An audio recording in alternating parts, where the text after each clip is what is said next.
এই না, ভাইয়া? আমার কোনো অভিযোগ নেই, কারণ ও প্রথম যেদিন বিয়ে করে নিয়ে আসি সেদিন আমাকে একটা কথা বলছিল বাসর ঘরে, যে আমি আজ 3 দিন পর এক মুঠ ভাত খেয়ে আমি তোমাদের বাসায় আসছি। সেদিন থেকে আমার ওর প্রতি আরো ভালোবাসা জমে গেছে। মানে আপনার স্ত্রী আপনাকে বাসর ঘরে এই কথাটা বলেছিল যে হ্যাঁ, 3 দিন দিন পরে পর আমি ভাত খাইছি তোমার আজকে। বাড়িতে এসে এক মুঠো ভাত হ্যাঁ, খাইছি? আল্লাহ! সেদিন থেকেই আমি ওকে নিয়ে যে কে বললো না এটা দেখার বিষয় আমার নাই, আমি ওকে নিয়ে আমি খুব সুখী আছি, এতে আমার মহা সুখী আমি।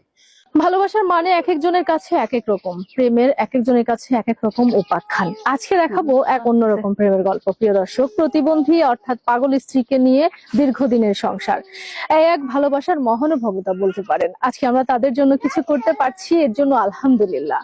এবং আমি চাইবো ভিডিওটি বেশি বেশি শেয়ার করবেন আপনারা। ভাইয়া, আপনি তো একজন সুস্থ সবল এবং স্বাভাবিক মানুষ, হ্যাঁ, কেন একজন প্রতিবন্ধী মেয়েকে বিয়ে করেছেন? আমি প্রথম গেছিলাম ওর বাসায় দেখতে, যাওয়ার পরে দেখলাম যে ওর বাবা মা আমার থেকেও গরিব মানুষ। আচ্ছা আচ্ছা। সেও তো একটা মানুষ, আমি বিয়ে করে নিয়ে যেত আমি সুখী হতে পারি, তোমাদের কি সমস্যা আছে?